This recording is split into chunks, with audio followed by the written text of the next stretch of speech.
Released in February 2022 as the sequel to 2015's Dying Light, Dying Light 2 is an open-world horror game developed and published by Techland, and so far, the game has garnered generally positive reviews, with fans and critics alike praising the combat and parkour elements of the game. But the game's story has come in for a little criticism. Today, we're talking about Dying Light 2's combat abilities, breaking the game's weapon system. First up, let's jump straight in and discuss the game's combat abilities, creating and making use of opportunities. Some of the combat skills like perfect parry and block projectiles allow our hero, Alden, to improve his moveset, and other skills now allow him to be much more versatile when in the midst of combat, making the weapon system in Dying Light 2 much less of a priority than in the latest installment of the popular game. There are a couple of moves in particular, such as the vault kick or the drop kick, which allows players to create better openings for themselves by sacrificing a little piece of their stamina. One of the best additions is the drop kick, which is, as well as being the most highly effective in combat, doesn't demand any prerequisite conditions when compared to the vault kick, which players can only pull off when their opponent is staggering. You can also close out the fight following these moves with a head stomp, which will immediately take your opponent out. And of course, the further down the combat skill tree a player goes, the skills only get more powerful. When upgraded, the smash jump allows players to perform a high jump after the move, which gives them the ability to potentially take out more than just one opponent at a time. This all means that when combined with other combat skill tree abilities, players can defeat a whole lot of enemies without using their melee weapon. What do you guys make of this one? Next up, it's the replenishable stamina. Stay with us. As we mentioned with the dropkick, these abilities take some of your stamina, but Dying Light 2 features a replenishable infinite resource. Players can now choose to spam combat abilities by using their stamina, which means they don't have to use up their weapon's precious durability bars. Of course, the bigger, badder enemies such as the Goon and Volatile still need players to use the melee weapon, but most of the enemies you'll come across during the game can be defeated by using their skill points correctly, which ultimately means that you won't spend too many of your precious resources. That all means, ultimately, players now have the choice to play Dying Light 2 in whatever way they see fit. However, some have criticized the feature for appearing broken, but the creation of strong combat abilities means players have more freedom. Players can now choose to upgrade stamina as opposed to health for some strong combat skills, focusing on the parkour skill tree. This gives players the ability to easily get away from enemies, while still allowing them to fight adequately. The game allows players to get close to obstacles, and what's more personal than smashing a zombie with a well-placed dropkick? What do you guys make of this feature? Give us your thoughts below. So, how can players access the new Game Plus mode? Let's see. Good news! Players can finally access more Dying Light 2 content via a recent 1.3.0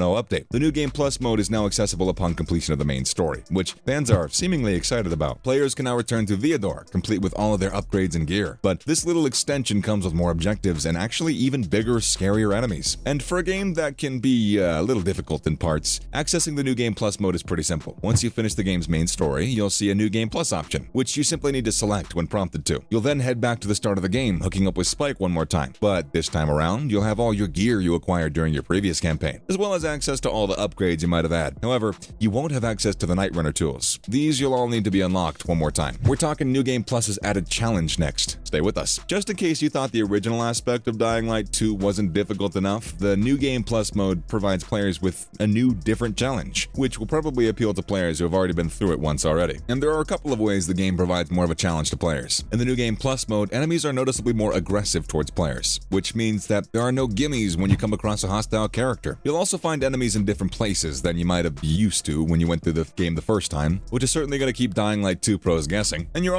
probably more likely to come across dangerous enemies while making your way from one objective to another, thanks to special infected spawn rates being increased. You'll also find a new Platinum tier when accessing the parkour challenges, which means players now have to get through time trials in less time than the original version of the game, if that's even possible. Players will now have to use all these tips and tricks they potentially unearthed in their first run-through, which you could also share with us below. And what about the New Game Plus new content? As well as all these new features in the New Game Plus mode, you'll have some new content, which fans are going to be delighted about. We know that there are 30 new inhibitor places around Viador, which have been hidden in various locations, such as in random buildings, camps, and nests, allowing players to increase their own health and stamina. They're all great for tackling the game's newer, more vicious enemies. We also have a new legendary weapon tier being added to the game, which players can get a hold of by heading over to the bright orange icons you can find on your map. Once you arrive at the locations, you can find a group of enemies, which, once you've taken them out, you'll be rewarded with a new legendary weapon, which you'll see with a new orange border. Weapons range from swords to axes, and allow players to inflict a considerable amount of damage. Next up, we're going to be discussing a glaring omission in the form of Kyle Crane. As we all know and acknowledge, we're not playing Dying Light 2 for its storyline, but some of the other bits and pieces are pretty great. From the voice acting to set pieces and even facial animations, these all combine to make the zombie killing so much more fun. But one thing of the original game we all want to know is where on earth is Dying Light's protagonist Kyle Crane? We often hear him referenced in the sequel, but some fans have suggested that he could be dead. Others have actually speculated that he could make an appearance in the next Dying Light game. We saw Crane arrive in the virus-infected Haran via airdrop, and then working within the city's residents to overcome the problems in the city and rescue its residents. We then see Crane figure out that the GRE wanted to weaponize the virus, but our man takes down Ray and tells Camden what he found. So where is he now? We know that he stayed in Haran, but in Dying Light the following, he did venture outside the city to investigate some survivors who were thought to be immune. He then came across a group of priests who gave him a serum which makes him temporarily invisible to the biters. We then find out that the leader of the cult is actually a volatile who acts as a human throughout the day, but a dangerous creature at night. She then tells Crane he'll begin to act the same thanks to the serum he was given, so you can draw your own conclusions. And finally, a couple of ticks and tricks for the game. Players can access a Super Mario Easter egg which allows them to triple jump like Mario by getting their hands on the It's Me Marian sneakers. However, you will need a bit of patience as you actually can't get them until the second half of the game. You'll find them in the eastern part of the map in the lower dam Aire. Once here in the bottom right hand corner of the zone, you'll find the Heron Renegados, a bandit camp, which you can use as a safe zone until you've cleared it out. Towards the eastern edge of the zone, you'll find some shipping containers, and in the one suspended above the ground from a crane, you can find access to the sneakers. You'll need to pick the lock on the door, and once inside, turn on the radio, and then sit on the bed once told to do so. At the end of the message, you'll see a small spark of electricity, and a parcel will appear on a nearby table, where you can find the sneakers. Enjoy. Thanks for stopping by today, and remember to join us next time for some more fun reveals. Later, guys.